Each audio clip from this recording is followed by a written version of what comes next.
जय हिंद, जय भारत। पेंशनर और फैमिली पेंशनर्स की वेलफेयर से जुड़ी जानकारियों के साथ मैं रीना सुधार आप सभी का स्वागत करती हूँ।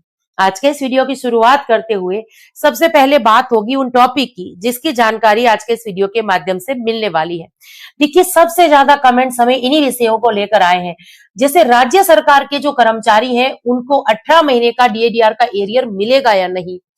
फैमिली पेंशनर्स को कैसे पता चलेगा कि उनको फिक्स मेडिकल अलाउंस मिल रहा है या नहीं मिल रहा है, या 18 महीनों का जो ये एरियर है, जो कोरोना काल में जो डीएडीआर को रोक दिया गया था और वो पैसा जो नहीं मिला था, जिस एरियर की मांग लंबे समय से कर्मचारी, पेंशनर्स और संगठन कर रहे हैं, क्या वो एरियर जब मिलना शुरू हुआ तो पेंशनर्स को भी कोई लाभ मिलेगा या नहीं। ऐसे कुछ सवाल हमारे साथ शेयर हुए हैं। और साथ में देखिए, एडिशनल पेंशन 65 साल से शुरू या 80 साल से शुरू, बात इसके बारे में होगी। और कम्यूटेशन से जुड़ी हुई कुछ जानकारी आज के इस वीडियो के माध्यम से शेयर करने वाली हूँ। यानी यही जानकारी है जिसके लिए आज के इस वीडियो में हम आगे बढ़ेंगे। वीडियो में आगे बढ़ने से पहले हमेशा की तरह आप सभी से निवेदन है कि वीडियो में अंत तक बने रहिएगा। इस चैनल के माध्यम से दी गई जानकारी अगर आप सभी लोगों के लिए यूजफुल रह रही है तो लाइक और शेयर कर दीजिएगा, और चैनल से जुड़ने के लिए चैनल को सब्सक्राइब कर दीजिएगा। आप चाहें तो हमारे चैनल को ज्वाइन भी कर सकते हैं। तो चलिए, ज्यादा देर ना करते हुए आज के इस वीडियो की शुरुआत करती हूँ। लेकिन देखिए, वीडियो की शुरुआत करने से पहले और एक एक करके इन सभी टॉपिक पर जो कमेंट्स आए हैं उनको मैं शेयर करूं, उनका जवाब दूं, उससे पहले एक मैं बात यहाँ जरूर से शेयर करना चाहती हूँ। देखिए, मैंने एक वीडियो में ये जानकारी दी थी कि केंद्र सरकार की तरफ से सभी बैंकों को ये आदेश गया है कि आप जो पेंशनर्स हैं उनकी जब पेंशन क्रेडिट हो जाती है उसके बाद उनको पेंशन स्लिप जरूर से मुहैया कराइए। अब इसके बाद में उस वीडियो में मैंने डिटेल में इसके बारे में बात की थी, साथ ही में ये भी कहा था कि अब इस पर पेंशनर्स की जवाबदारी है कि उनको अगर पेंशन स्लिप बैंकों के द्वारा नहीं दी जा रही है तो वो खुद जाए बैंक में, और ये जो ऑर्डर है, केंद्र सरकार का जो ऑर्डर है, बाकायदा एक ऑफिस मेमोरेंडम है, ये बैंक को दिखाए और अपनी पेंशन स्लिप की सुविधा जो है उसको चालू करवाइए। आपके मेल में, आपके व्हाट्सएप पे या आपको मैसेज के माध्यम से पेंशन स्लिप मिलनी चाहिए। ये आपका हक है। और अगर मेल आईडी वगैरह जो है अपडेट आपने नहीं रखी है बैंकों के साथ तो वो भी आप करवा लीजिए। लेकिन देखिए, उसके बाद मुझे बहुत सारी फैमिली पेंशनर्स के भी कॉल आए हैं, हमारे सर्विस पेंशनर्स भाइयों के भी कॉल आए हैं, जिन्होंने ये ऑर्डर मांगा है। और अभी आप देखिए स्क्रीन पर भी इसकी डिटेल देख पा रहे हैं। ये फैमिली पेंशनर्स ने जो मुझे व्हाट्सएप पर मैसेज करके ये ऑर्डर की कॉपी मांगी थी, फिर मैंने उनको मुहैया करा दी थी। लेकिन देखिए, कई बार उनके जो डिपेंडेंट है उनको भी समझाना मुश्किल हो जाता है। एक डिपेंडेंट से जब मेरी बात हुई तो उन्होंने मुझे कहा कि नहीं मैम, वो सिविल के थे, फैमिली पेंशनर्स थी सिविल की। तो उन्होंने कहा कि मैम, ये बैंक बैंक के पास हमारी जो पेंशन स्लिप है ये नहीं होती है, हमारे विभाग की तरफ से आती है, बैंक इसमें क्या करेगा। बहुत डिटेल में मैंने उनको समझाया कि देखिए, ये ऑर्डर आया है, इसको बैंक में ले जाइए, वहां से जो आप जवाब मिले फिर आप इसके बारे में बात करिएगा। लेकिन एक चीज समझ लीजिए, जब मैं वीडियो के माध्यम से कोई ऐसी वेलफेयर से जुड़ी जानकारी शेयर करती हूँ तो उसका उद्देश्य होता है कि हमारे सर्विस पेंशनर्स और हमारी जो फैमिली पेंशनर्स बहनें हैं उनको किसी भी तरीके की दिक्कत ना आए, इसीलिए ये सारी जानकारी। उसमें ज्यादातर अगर मैं बात करूं पेंशन स्लिप की, तो अभी हमने इसके बारे में बात की है, ऑर्डर जैसे ही मेरे सामने आया तुरंत मैंने वो शेयर कर दिया वीडियो में। लेकिन सीपी ग्राम की बात हो या सही बेसिक की बात हो, मैं सारे ऐसे ही मुद्दे शामिल करती हूँ जो आप सब लोगों के वेलफेयर से जुड़े हो। और इसके साथ देखिए, पेंशन स्लिप हमारे लिए महत्वपूर्ण क्यों हो जाती है, हमारी बेसिक सही आ रही है नहीं, हमें कैसे पता चलेगा, उसमें महंगाई भत्ता सही से जुड़ रहा है नहीं, कैसे पता चलेगा। ये सब जानकारी और इसके साथ और बहुत सारी जानकारी हमें पेंशन स्लिप से ही मिलेगी, तो ये आपके पास होनी ही चाहिए, ताकि अगर पेंशन में कोई गड़बड़ी है तो तुरंत हमें इसके बारे में पता चल जाए और हम इसको लेकर कार्रवाई करा सके।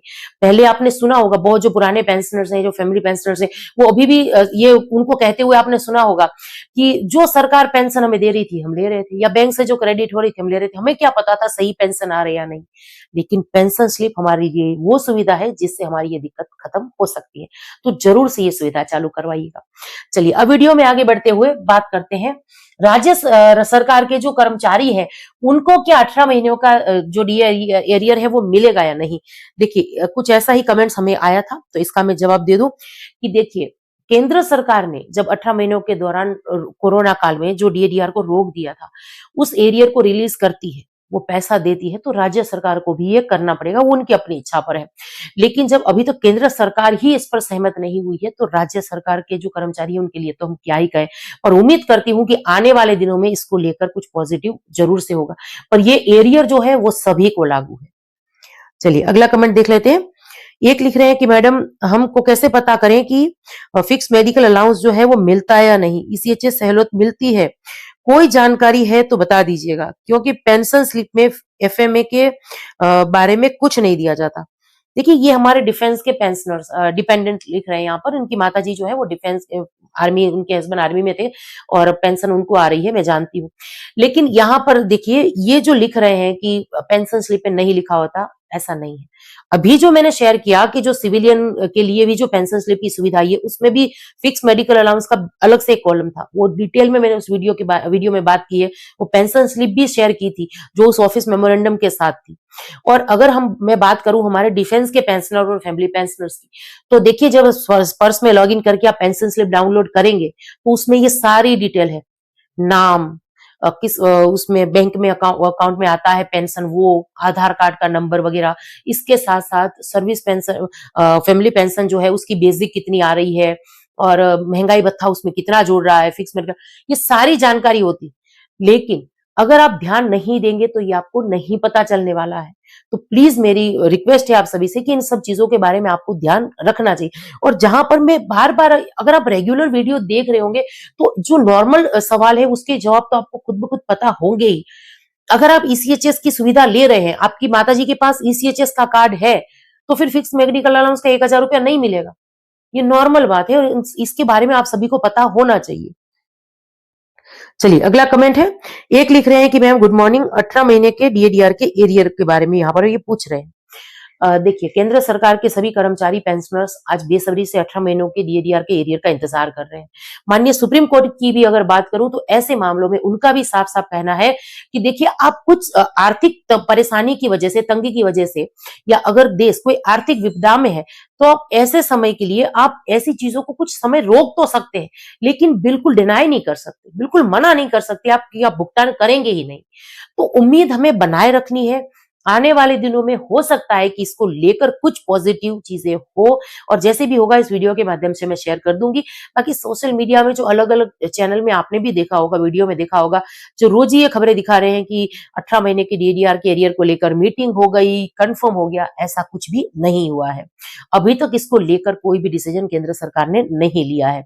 हाँ, मना जरूर कर चुकी है कि ये पैसे खर्च वगैरह हो गए हैं, इसको अब इसका भुगतान अभी संभव नहीं है, ऐसा कुछ जवाब आया है।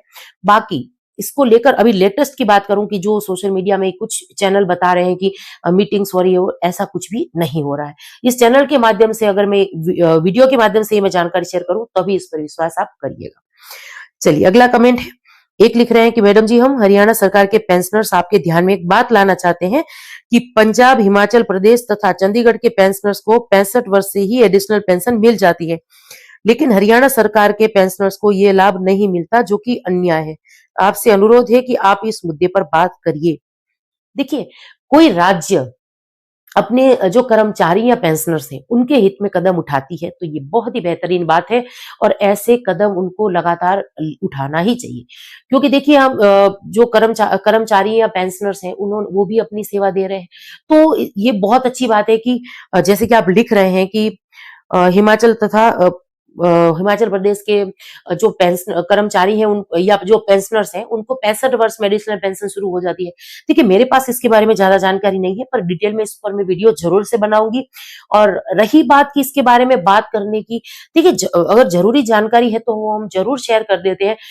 अभी जो केंद्र सरकार के जो पेंशनर्स हैं उनको 65 साल में एडिशनल पेंशन शुरू करिए, ऐसी मांग केंद्र सरकार के सामने पहले भी रखी जा चुकी है, लगातार रखी जा रही है। अब केंद्र सरकार इस पर जब सहमत होगी तब इसके बारे में बात करेंगे। बाकी 8वें वेतन आयोग में इसको लेकर कोई डिसीजन लिया जाएगा ये अभी से कह पाना काफी मुश्किल है। बाकी जो भी डिटेल होगी, अब जैसे जैसे 8वां वेतन आयोग का समय और नजदीक आएगा, इसकी सिफारिशें वगैरह सबके साथ शेयर होगी, तब इसके बारे में डिटेल में बात करेंगे। चलिए अगला कमेंट है। एक लिख रहे हैं कि मैम आपने पेंशनर्स, फैमिली पेंशनर्स को बहुत मदद किया, लेकिन हमारा अभी तक मदद नहीं किया है, रिप्लाई भी नहीं दिया। जबकि पीपीओ भेजने को कहा था तो पीपीओ भी मैं भेज चुका हूं, जवाब नहीं दिया। व्हाट्सएप पर एक बार आप चेक करिएगा इसको लेकर। ऐसा ये यहाँ पर एक लिख रहे हैं हमारे पेंशनर्स। आगे लिख रहे हैं कि ये 2010 में रिटायर होकर आए हैं और बेसिक पे सही नहीं आ रही है और एमएससीपी को लेकर कि 2024 तक सर्विस है, ऐसा कुछ ये इन्होंने डिटेल क्लियर नहीं लिखा है कमेंट में। देखिए, मैं फिर से कह रही हूँ कि इस चैनल के माध्यम से इस वीडियो में मैं बार-बार कमेंट्स के जवाब क्यों दे रही हूँ, ताकि सभी जो पेंशनर, फैमिली पेंशनर्स हैं, उनको मुझे इंडिविजुअल जवाब ना देना पड़े और एक वीडियो देख के खुद ब खुद अगर कोई ऐसे सवाल हैं जो आपको भी लागू करते हैं, क्योंकि देखिए 24 साल अगर आपकी सर्विस है और आप एमएससीपी को लेकर जानकारी चाहते हैं, तो ऑलरेडी मैं वीडियो में इतनी बार उसके बारे में बात कर चुकी हूँ। मैं बता ही चुकी हूँ पहले कि आपको डिसेबिलिटी नहीं होना चाहिए।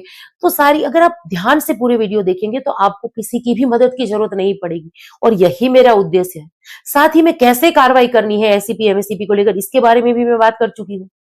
तो प्लीज कोशिश करिए कि जो मैं ये वीडियोस ऐड करती हूँ अपने चैनल पर अपलोड करती हूँ, उसको देखने की आदत बनाइए। दिन में 1 या 2 वीडियोस मेरे आते हैं, जानकारी से भरे हुए होते हैं, तो वो जब आप देखेंगे तो आपको खुद ब खुद आपके सवालों के जवाब मिल जाएंगे। और मैं फिर से कहती हूँ कि देखिए, आपने मुझे बिना फोन किए अगर व्हाट्सएप पर मैसेज भेज दिया होगा तो कई बार वो मेरे सामने नहीं आया है या जवाब देना रह भी गया है, तो पहले आप एक बार कॉल करिए, प्रॉब्लम डिस्कस करिए, फिर इसके बारे में हम बात करते हैं। और अब वीडियो में आगे बढ़ते हुए सबसे आखिर में बात करते हैं कम्यूटेशन से जुड़ी हुई। देखिए, बहुत सारे मुझे कॉल ऐसे आए हैं जहां हमारे पेंशनर्स ये कह रहे हैं कि मैम, कम्यूटेशन को लेकर ये जानकारी आ रही है कि कम्यूटेशन का जो पीरियड है वो 15 साल से घटाकर 12 साल कर दिया गया है, लेकिन ऐसा नहीं है। अभी तक केंद्र सरकार के द्वारा इसको लेकर कोई भी आधिकारिक घोषणा नहीं हुई है, कोई और लेटर वगैरह, ऑफिस मेमोरेंडम वगैरह जारी नहीं हुआ है। जब ऐसा होगा इस वीडियो के माध्यम से मैं जानकारी जरूर से शेयर कर दूंगी। हाँ, कुछ ऐसे राज्य हैं, गुजरात और इसके साथ साथ कुछ ऐसे राज्य हैं जिन्होंने अपने जो कर्मचारी है या अपने राज्य के जो कर्मचारी है उनके लिए कम्यूटेशन पीरियड को घटा दिया है। ये लेकिन उन्हीं को लागू है जो उन राज्यों में काम कर रहे हैं, उनके कर्मचारी है। ये सेंट्रल गवर्नमेंट के एम्प्लॉइज के लिए नहीं है या पेंशनर्स के लिए नहीं है। बाकी इससे जुड़ा हुआ कोई लेटेस्ट ऑर्डर अगर होगा तो वीडियो के माध्यम से जरूर से शेयर कर दूंगी। तो यही कुछ जानकारी थी जिसको लेकर आज के इस वीडियो में आई थी। अब जानकारी आप सब लोगों को कैसी लगी कमेंट्स के माध्यम से जरूर से शेयर करिएगा। इसी के साथ आज के इस वीडियो से विदा लेती हूँ। जय हिंद।